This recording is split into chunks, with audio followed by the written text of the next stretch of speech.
Hello दोस्तों, कैसे हैं आप लोग। आज मैं आपको अमरनाथ की उन दो कबूतरों की अमर कहानी सुनाती हूँ। माँ पार्वती ने भगवान शिव से एक सवाल पूछा, जिसके बाद भोलेनाथ ने एक कहानी सुनाई और अमर हो गया कबूतर का जोड़ा। अमरनाथ धाम हिंदू श्रद्धालुओं के लिए बहुत महत्व रखता है।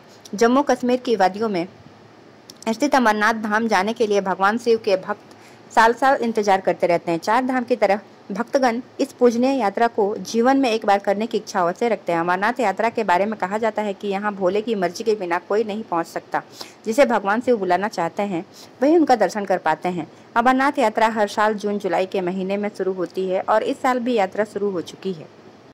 अमरनाथ की खासियत पवित्र गुफा में बर्फ से शिवलिंग का बनना है। प्राकृतिक हिम से बनने के कारण ही इसे हिमानी शिवलिंग या बर्फानी बाबा भी कहा जाता है। यहाँ भगवान शिव ने बताया अमर होने का रहस्य।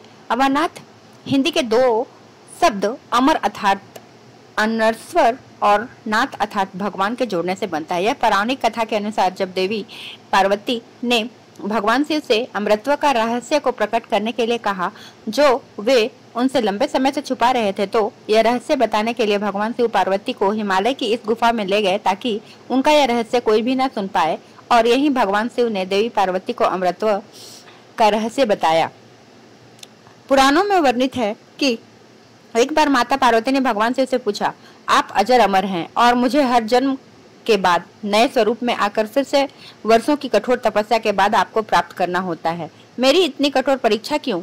और आपके कंठ में पड़ी यह नरमुंड माला तथा आपके अमर होने का रहस्य क्या है? भगवान शिव ने माता पार्वती से एकांत और गुप्त स्थान पर अमर कथा सुनाने को कहा, जिससे कि अमर कथा को अन्य कोई जीव न सुन पाए, क्योंकि जो भी कोई इस अमर कथा को सुनेगा वह अमर हो जाता था। पुराण के मुताबिक शिव ने पार्वती को इसी परम पावन अमर गुफा में अपनी साधना की अमर कथा सुनाई थी, जिसे हम अमृतत्व कहते हैं।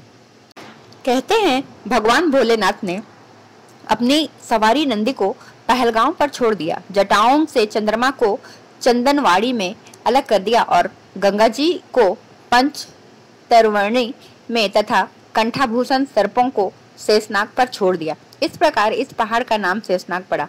अगला पड़ाव गणेश पड़ता है।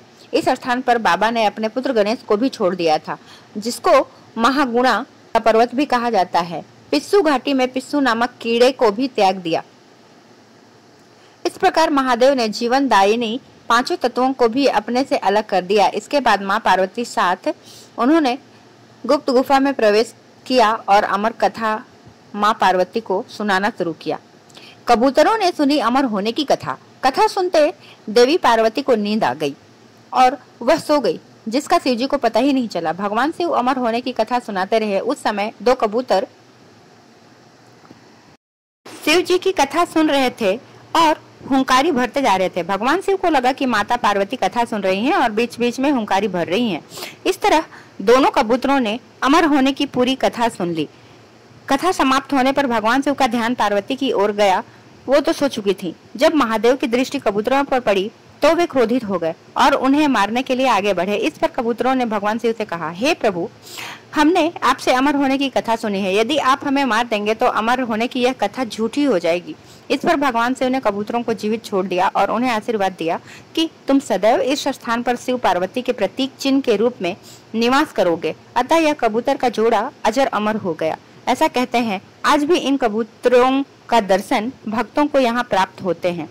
इस तरह यह गुफा अमर कथा की साक्षी हो गई और इसका नाम अमरनाथ गुफा के नाम से प्रसिद्ध हो गया। दोस्तों, अगर आपको मेरी ये कहानी अच्छी लगी हो तो मेरे चैनल को लाइक और सब्सक्राइब करना बिल्कुल ना भूलें और कमेंट में लिखें हर हर महादेव।